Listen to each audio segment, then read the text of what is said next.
कि नहीं? और पूरे प्लान शो में मुझे ये नहीं सुनना कि तुमने क्या बोला, मुझे सिर्फ ये देखना है कि तुमने कैसे बोला। बात आपको समझ आ रही कि नहीं आ रही है? मैं तुम्हारे शब्दों को नहीं सुनूंगा, मैं तुम्हारी बॉडी लैंग्वेज को देखूंगा। क्लियर हो रहा है कि नहीं हो रहा है? सारा खेल इसी का है, बॉडी लैंग्वेज। ओके, दूसरा मसाला जो आपको प्लान शो को स्वादिष्ट बनाएगा, इट इज आई कॉन्टेक्ट। क्या होता है वो? सभी लोगों से आई कॉन्टेक्ट बना के रखो। जैसे अभी मैं आप लोगों से इतनी देर से बात कर रहा हूं, क्या आप में से कोई ऐसा व्यक्ति है जिसको लगा कि मैंने उसको एक बार भी नहीं देखा? सबको मैंने कम से कम एक बार देखा। पर कई लोग क्या करते हैं, सामने वालों को प्लान शो कर देते है ना। जहां लड़के बैठे होंगे उधर मुंह कर लेंगे, प्लान शो करते रहेंगे, इधर को प्लान ही नहीं करते। कई लोग छत को प्लान शो करते हैं। नहीं, सबसे आई कांटेक्ट बना के रखना है। स्टेज पे आओ, एकदम से हाफो मत, राजधानी मत बनो। देखो, जब मैं पहली बार स्टेज पे गया तो कहां मुझ बेचारे की 2 आंखें और कहां सामने वाले 100 लोगों की 200 आंखें, तो डर तो लगता है ना। लेकिन मैं पहले रिलैक्स होता हूं, रिलैक्स हो गया मैं, एक गहरी सांस लो, ठीक, खुद को रिलैक्स करो, कोई दिक्कत नहीं, तुम बादशाह हो इस वक्त स्टेज के। तो अब प्लान शो में मेरा कॉन्फिडेंस में डाउन होने नहीं दूंगा। समझ आपको आ रहा है कि नहीं आ रहा है? प्लान शो में कॉन्फिडेंस डाउन होना नहीं देना, फुल कॉन्फिडेंस से बोलना है। ओके दोस्तों, आई कांटेक्ट कैसे करना है? देखो, प्लान शो में कभी कभी कुछ ऐसे लोग आ जाते हैं जो आपको नेगेटिव बॉडी लैंग्वेज से देखते हैं, है ना। मेरे साथ भी ऐसा होता था। जैसे मान लो मैं प्लान शो कर रहा हूं, अब 2 लोग बैठे हुए हैं, अब ऐसे मैं उन लोगों को प्लान करूंगा, उनसे आई कांटेक्ट करूंगा जिनसे मुझे पॉजिटिव बॉडी रेस्पॉन्स मिल रहा है। पॉजिटिव कैसा होता है? लोग सुनने होते ना, उनको करता हूं। पहले करता था, लेकिन जब मेरा बढ़ गया कॉन्फिडेंस, अब मैं उन दोनों को ही करता हूं। तो हाँ करते करते भी शांत हो जाते हैं अपने आप। मैं कुछ नहीं करता, उन दोनों को फोकस कर देता हूं, अपने आप शांत हो जाते हैं। लेकिन ये मैं बाद में करता है, शुरुआत में मैं नहीं करता था ऐसा। शुरुआत में मैं उन दोनों को नजरअंदाज करता था और बाकी पब्लिक पे फोकस करता था। सब लोगों को आपको देखना है। अगर आप आंखों में नहीं देख पा रहे हो तो उनके माथे को देखो। अगर आपको कॉन्फिडेंस कम लग रहा है ना, तो उनके माथे को देखो, उनको लगेगा आप उनकी आंखों में देख रहे हो, पर आप एक्चुअल में क्या देख रहे हो? उनके माथे को देख रहे हो। बात समझ आ रही है कि नहीं आ रही है? ये चीज प्रैक्टिस से आएगी, टाइम लगेगा इसमें। तीसरी चीज, ड्रेस कोड। एआई लोगों की जॉब ले इज वेरी वेरी इंपॉर्टेंट। कहा भी जाता है, your first impression is the last impression and your first impression should be best impression. First impression should be मतलब होना चाहिए सबसे अच्छा इंप्रेशन। तो पहला इंप्रेशन जुबान का नहीं पड़ता, आपके ड्रेस कोड का पड़ता है। तो ड्रेस कोड वंडरफुल लेवल का होना चाहिए। प्लस ड्रेस कोड अगर आप अच्छा पहनोगे ना, तो आप में कॉन्फिडेंस आएगा। सपोज आपकी शर्ट उधड़ी हुई है, अब कोई देख नहीं रहा, पर आपको डाउट है लोग मेरी शर्ट को देख रहे हैं, उधड़ी हुई है। अब आपकी शर्ट पीछे से फटी हुई है, आप पीछे मुड़ोगे ही नहीं, क्योंकि आपको लग रहा है लोग देखेंगे। ये आपका क्या खराब कर रहा है? कॉन्फिडेंस। क्या खराब कर रहा है? ये आपका फ्लो जो धारा प्रवाह बोलते हैं ना, वो खराब कर रहा है, आपका कॉन्फिडेंस खराब कर रहा है। तो ये चीज ड्रेस कोड पे ध्यान देना है। चौथी चीज, स्माइल। ये वो चीज थी जिसको मुझे इस मसाले को डालने में मुझे बहुत मेहनत करनी पड़ी। मैं स्माइल करना नहीं जानता था पहले। मैं पहले क्या करता था, या तो बहुत सीरियस होके प्लान शो देखा था, बहुत सीरियस होके, एकदम गुस्से, तो लोग मुझे एक्सेप्ट नहीं करते थे। और अगर मैं स्माइल करने की कोशिश करता था ना, तो मैं हंस देता था। जैसे मैं हंसता तो लोग भी हंसते, तो प्लान की गंभीरता कम हो जाती है। तो बाद में मैंने सीख लिया बैलेंस स्माइल करना। जैसे अभी मैं क्या कर रहा हूं, और मैं ऐसे घंटों तक कर सकता हूं, ठीक है ना। मैं ऐसे करूंगा, हल्का सा स्माइल कर रहा हूं ना, तो लोग आपको एक्सेप्ट करेंगे और ज्यादा माहौल भी वैसे नहीं होगा। लेकिन ध्यान रखना, जहां स्माइल करनी है वही स्माइल करनी है। जैसे मैं आपको एग्जांपल दिखाता हूं, मैं एक जगह स्माइल करता हूं दोस्तों, वो लोग जिनके पास मनी भी नहीं है, टाइम भी नहीं है, उनको क्या बोलते हैं? बेरोजगार। इनका एक नाम और रखा गया, क्या? हलुआ। ये मैंने कैसे बोला? स्माइल करते करते, तो लोगों को बुरा नहीं लगा। इसी बात को मैं बोलता सीरियसली, एक चीज और बोलते हैं, ठलुआ। अच्छा, साले में ठलुआ है ना, बात का पूरा अर्थ बदल जाता है। साले में तू मुझे मतलब ठलुआ बोल रहा है? क्योंकि एक आदमी ऐसा बैठा है बेचारा, जिसके जो बेरोजगार है, मैं बोलता हूं उनको एक नाम से और बुलाते हैं, ठलुआ। बोलेगा अच्छा ठलुआ हूं मैं, पर मैंने कैसे बोला? उनको एक नाम से और बोलते क्या? हलुआ लो। मैंने स्माइल के साथ बोला, लोगों ने उसको एक्सेप्ट किया। यहां मुझे स्माइल करनी थी, पर एक जगह मुझे स्माइल नहीं करनी थी। कौन सी जगह? मैं बोलता हूं अगले 1 घंटे के लिए किसी भी व्यक्ति का मोबाइल पे बात करना अलाउड नहीं किया जाएगा। अब मैं सीधे से रहूंगा, यहाँ मैं मुस्कुरा दूंगा, अबे कुछ नहीं यार, यूज करो, कोई दिक्कत नहीं है ना, लोग हल्के में ले जाएंगे ना उसको। तो ये भी एक कला है, कहां पर स्माइल करनी है, कहां पर स्माइल नहीं करनी है, ये भी एक कला है। एग्जाम्पल मैं बोलता हूं दोस्तों, अगले 1 घंटे के लिए treat me as your teacher, मैं बोलूंगा स्माइल के साथ में, तो कि जो बड़े लोग भी हैं मुझसे उम्र में, वो भी एक्सेप्ट कर लेंगे, क्योंकि मैंने कैसे बोला, स्माइल के। मैं बोलता लोग बैठे हैं 60 साल के, treat me as your teacher, अच्छा साले हमें सिखाएगा तू, कल का लड़का हमारे सामने पैदा हुआ हमें सिखाएगा, बोलेंगे या नहीं बोलेंगे, पर ये बात मैंने कैसे बोली, स्माइल के साथ, तो इसको लोगों ने एक्सेप्ट किया। स्माइल इज वेरी इंपॉर्टेंट, ये भी चीज प्रैक्टिस से आती है। अगली चीज सबसे important, knowledge of plan show, आपको प्लान शो याद होना चाहिए। इंग्लिश में कहावत है, नॉलेज ब्रिंग्स कॉन्फिडेंस, है ना, नॉलेज है तो क्या आएगा, कॉन्फिडेंस आएगा। अब मैं आपको एग्जांपल दिखाता हूं इस नॉलेज का। इस हॉल में वो व्यक्ति हाथ खड़ा कर दे जिसको ये लग रहा है मैं सब कुछ कर सकता हूं जिंदगी में, लेकिन मैं कभी ट्रू विंग्स का प्लान शो स्टेज पे नहीं कर सकता, मेरे बस का ही नहीं है, मैं कर ही नहीं पाऊंगा लाइफ में। हाथ खड़ा कर दे, आप आ जाओ, शाबाश, वेरी गुड, आप आ जाओ, आ जाओ। इसको लग रहा है गलत फंस गया मैं तो। आपका नाम आशीष है, क्या नाम है आपका, आ जाओ आशीष, मेरी नाम राशि है, मुझे भी कभी ऐसा ही डर लगता है। एक बार आशीष के दोस्तों ताली हो जाए जोरदार, वेरी गुड, आ जाओ। ओके आशीष भाई, दिल धड़क रहा है, और दिल धड़क रहा है भाई, रिलैक्स हो जाए पहले तो, ठीक है, आसपास हॉस्पिटल है कि नहीं है, चलो वेरी गुड। तो आशीष भाई को ये लगता है कि मैं कुछ भी कर सकता हूं, प्लान शो नहीं करता हूं, ऐसे लगता है ना, प्लान शो नहीं कर पाओगे। अच्छा अभी मैं आशीष से कुछ सवाल पूछूंगा, आशीष तुम्हें पूरे कॉन्फिडेंस से उस सवाल का जवाब इन लोगों को देखकर देना है, तेज आवाज में, कर पाओगे, सारे सवाल का जवाब तुम्हें पता है, ठीक है, तुम्हारा काम क्या है, पूरे कॉन्फिडेंस से सवाल का जवाब देना है इन लोगों को। आशीष अपना पूरा नाम बताओ। आशीष कुशवाहा। अपने पिताजी का नाम बताओ। श्री अतुल कुमार कुशवाहा। आपने कौन से स्कूल से हाई स्कूल किया, यानी कि इससे हाई स्कूल नकल स्कूल से। अपने घर का एड्रेस बताओ। तुर्कीपुर चित्ता सिंह औरैया। अपना मोबाइल नंबर बताओ। 8218404617। मैंने इससे 4 सवाल किए, इसने चारों के जवाब पूरे कॉन्फिडेंस से दिए। क्या ये अटका, घबराया, ये चारों सवालों के जवाब कैसे दे पाया, क्योंकि इसको चारों सवालों के जवाब याद थे। अगर इसी तरह इसको प्लान शो याद होता, क्या ये प्लान शो नहीं कर पाता, पर जानते हो प्लान शो क्यों नहीं कर पाते, बता दो, तो प्लान शो याद ही नहीं। अगर याद होता तो प्लान शो तुम कर देते। अरे भैया प्लान शो रट लो, हनुमान चालीसा याद है ना, भूत पिशाच निकट नहीं आवे, महावीर जब नाम सुनावे, तो भैया काका बाबू निकट नहीं आवे, ट्रू विंग सब नाम सुनावे, ठीक है। जैसे हम लोग हनुमान चालीसा रट लेते हैं ना, क्या हनुमान चालीसा रटना आसान है, पर हम लोग रट लेते हैं ना।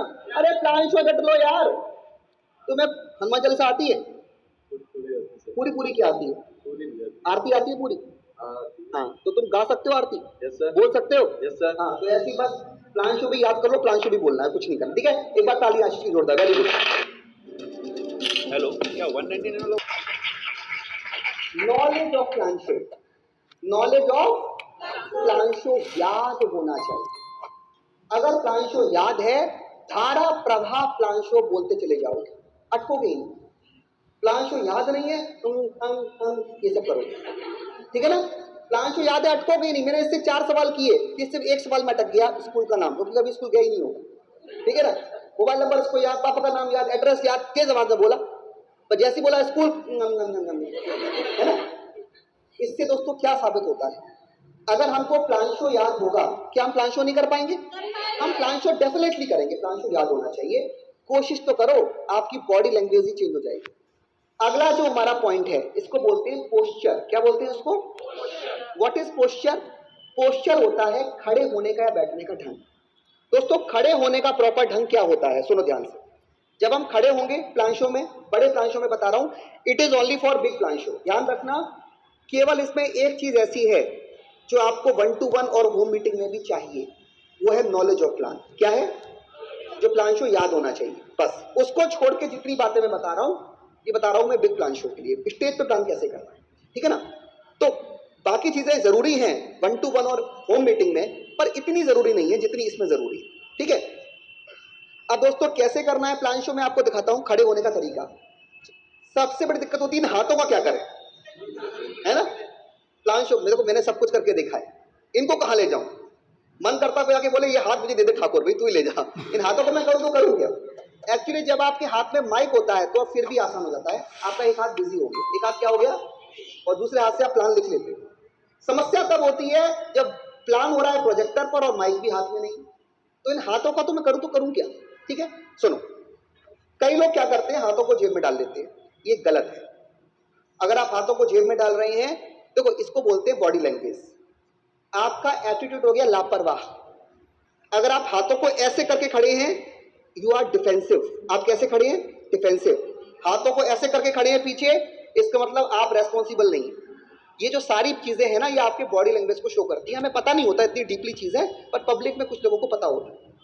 तो हाथों को हमें क्या करना है, हाथों को हमें ऐसे करना है। कैसे करना है, ये जब आप कुछ लिख नहीं रहे हो, कुछ कर नहीं रहे हो, हाथों को भी काम नहीं कर रहे हो, हाथों को हमें कैसे रखना है, ऐसे या फिर ऐसे। ठीक, जैसे आप लोग टेस्टिमनी देते हो स्टेज पे खड़े होके, बाद में आपको ऐसे खड़े होना है। गुड मॉर्निंग फ्रेंड्स, मेरे हाथ कैसे हुए, ऐसे। Good morning friends, myself Ashish Kumar Singh, मैं नेटवर्क मार्केटिंग में 17 साल पहले आया और मेरा ये अचीवमेंट हुआ। शुरुआत इससे करनी है, ठीक है ना। हाथों को ऐसे रखना है, पैरों के बीच में बराबर गैप होना चाहिए, इतना, ज्यादा भी नहीं, एकदम चिपका देना भी नहीं, ठीक है, इतना, ठीक है। और दोनों पैरों पर बराबर बोझ होना चाहिए। वैसे खड़े होते ऐसे, एक पैर पे ना ऐसे, ये नहीं, दोनों पैर पे कैसे होना है, बराबर, ठीक है। सीधी गर्दन होनी चाहिए और बिल्कुल राष्ट्रगान की तरह खड़े होकर नहीं बताना, है ना, मेरा नाम ये है, ये ऐसे नहीं, पूरी मूवमेंट होना चाहिए, ठीक है। आपके हाथ ऐसे हो, हल्की फुल्की चहलकदमी भी करो, जैसे मैं कभी आगे भी आता हूँ, कभी पीछे भी आता हूँ। तो होता है पोस्चर, खड़े होके प्लान करने का। क्लियर हुआ। अब बैठ के प्लान कैसे करते हैं उसको देखो। अगर आप 1 to 1 प्लान कर रहे हो, देखो कैसे करते बैठ के प्लान शो। देखिए ध्यान से, ऐसे करके नहीं बैठना, ये करते मतलब ऐसे करके। ये लोग ऐसे रखते हैं सोफे पे, ऐसे करके, ऐसे नहीं बैठना, ये गलत तरीका है, ठीक है। कैसे बैठना है, हाँ, आप एक बार को ऐसे बैठ सकते हैं, कैसे, ऐसे नहीं करना, कैसे करना है, ऐसे बैठ सकते हैं। सबसे बड़ी तरीका होता है ये, सीधा बैठना, ऐसे ऐसे, ठीक है ना। ये होता है बेस्ट तरीका ऐसे बैठने का। और इसके अलावा बहुत आगे झुकना नहीं है, बहुत पीछे नहीं जाना है। ऐसे बैठिए, प्लान करिए, आपको थोड़ा झुकना पड़ेगा कॉपी लिखने के लिए, झुकिए। किसी के एकदम मुंह के पास मत जाइए, ठीक है ना, ये बहुत बैड मैनर होता है, किसी के चेहरे के एकदम पास चले जाना, ठीक है ना। और ऐसे नहीं बैठना, कैसे बैठना है, ऐसे, ऐसे बैठ सकते हो, ऐसे या फिर ऐसे। कैसे बैठना है, कैसे खड़े होना है, it is very important, it is posture. क्या बोलते हैं इसको, पोस्चर। पोस्चर मतलब खड़े होने या बैठने का ढंग, ठीक है। अगला point, no time consuming while writing. लिखने में बहुत लंबा समय नहीं लगाना। मैं लोगों को क्या देखता हूं, मैं करके दिखाऊंगा आपको व्हाइट बोर्ड पे। लोग क्या करते हैं, लिखने में टाइम लगा देते हैं। दोस्तों, हम लोग जिस संस्था में काम कर रहे हैं, हम लोग जिस प्रोजेक्ट पे काम कर रहे हैं, हमारे प्रोजेक्ट का नाम है VIP। अब वो लिखेंगे चुप होके, जब भी बात बिजनेस की ठीक है। दोस्तों, हमारे यहाँ बहुत सारी वैल्यूज इंप्रूव होती हैं। हम इंप्रूव करते हैं पहली वैल्यू, एजुकेशनल वैल्यू। अब वो लिखेंगे, भैया ऑडियंस नहीं बैठी खाली, पब्लिक नहीं बैठी खाली। पब्लिक शाहरुख खान की फिल्म नहीं रुकती। शाहरुख खान की 2.5 घंटे की फिल्म होती है, उसमें रोमांस भी होता है, डांस भी होता है, एक्शन भी होते हैं, कॉमेडी भी होते हैं, बीच में इंटरवल भी होता है, तब भी पब्लिक पिक्चर की बीच से चली जाती है। लोगों को रोकना आसान काम नहीं है। लोग कब रुकेंगे, जब आप उनको लगातार एंगेज रखो। लगातार क्या रखो, एंगेज मतलब बिजी रखो। और वो कब होगा, जब लिखते लिखते आपको बोलना, भैया मुंह बंद नहीं होना चाहिए, इज वेरी इंपॉर्टेंट, ओके। लिखने में टाइम खराब नहीं करना, शॉर्टकट में लिखो, कैसे भी करके प्रैक्टिस करो। मुंह बंद नहीं होना चाहिए, जुबान बंद नहीं होनी चाहिए लिखते समय भी। Last point, voice level. What is voice level. Voice level का मतलब होता है आवाज की उतार चढ़ाव। वॉइस लेवल, कब आपकी आवाज तेज होनी है, कब आपकी आवाज धीरे होनी है। एक ही पिच पे प्लान नहीं करना, आपका पिच फ्लक्चुएट होना चाहिए। आवाज कैसी आपकी होनी चाहिए, फ्लक्चुएट। जैसे मैं आपको एग्जांपल दिखा देता हूं। आप में से कितने ऐसे लोग हैं जिन्होंने संगीत सीखा है। गर्ल्स संगीत सीखती है, म्यूजिक सीखती है। संगीत किसने किसने सीखा है बताओ, किसी ने संगीत सीखा है। सर आप जरा खड़े होंगे प्लीज। आप मुझे सरगम गा के बता सकते हैं, सारे गामा पाधा नहीं सर, नहीं गाना नहीं सर, मुझे सरगम सीखना। ये सही है, बैठिए। आपने कभी संगीत सीखा है? ये गलत है सर। देखो मैं आपको दिखाता हूँ कैसे। जैसे सरगम में होता है सारे गामा पाधा नीसा, ये सरगम है, बेसिक चीज होती है। तो उसमें क्या सिखाते हैं हमको? सरगम हमें क्यों सिखाते हैं? बेसिक होता है ना। बताओ सरगम हमें क्यों सिखाते हैं? बताओ। वॉइस लेवल के लिए। किसी को संगीत आता है कि नहीं आता है कि मैं गाते सुनाऊं? आता है किसी को? संगीत सिखाया किसी ने? क्योंकि मैंने भी नहीं सीखा। चलो मैं फिर भी कोशिश करता हूं। तो वो सरगम कैसे होती है? जैसे दो सा रे गा मा पा धा नी सा। देखा आपने? पहला सा लास्ट में सा, देख रहे हो? ये क्या है? Voice level. ये क्या है? वॉइस लेवल सीखना है। आपकी आवाज का उतार चढ़ाव। जब भी मैं प्लान शो करता हूं, एक खास जगह पे जाकर मेरी आवाज तेज हो जाती है हमेशा, और एक खास जगह पे जाकर मेरी आवाज कम हो जाती है। इसको बोलते हैं वॉइस फ्लक्चुएशन। क्या बोलते हैं उसको? वॉइस। मेरी वॉइस फ्लक्चुएट कर रही है, ऊपर नीचे हो रही है। कैसे दिखाता हूं? मैं बोलता हूं जब इनकम दिखाता हूं, देखो पहला जो अपना पार्ट है एजुकेशनल, उसमें ज्यादा नहीं होता, लेकिन इनकम में हमें करना है। हम दिखाते हैं इनकम। दोस्तों आप अगर जोड़ेंगे तो आपकी टीम में होगा 510 लोग, और अगर ये लोग एक एक घंटे भी काम करेंगे तो आपकी इनकम आएगी 510 घंटे। मेरे आवाज डाउन करो, ठीक है? आइए देखते हैं कि आपने कितना पैसा कमा लिया। इनकम मेरी नॉर्मल चलेगी पर आवाज। दोस्तों आपने अभी तक 510 लोग आपकी टीम में हुए हैं। अगर आप 2 से भाग दोगे तो पिछले 8 महीने में आपने 255 पेयर की इनकम कमाई है। मेरी आवाज कैसे चल रही है इस वक्त? नॉर्मल। फिर आवाज तेज करूंगा मैं। दोस्तों अगर आप मल्टीप्लाई करें 255 में 700 रुपए का, तो आप कमा लेंगे मात्र 8 महीने में 1,78,500 रुपए। आवाज कैसी चलेगी मेरी? हाई। अब फिर मैं डाउन नहीं आऊंगा। काम चलेगा इतने में? आवाज कैसी होगी मेरी? काम चलेगा इतने में? देखो ये मैं क्या कर रहा हूं, जब भी आप मेरा प्लान शो सुनोगे ना, ऑलवेज मेरी आवाज हाई जाएगी, ऑलवेज।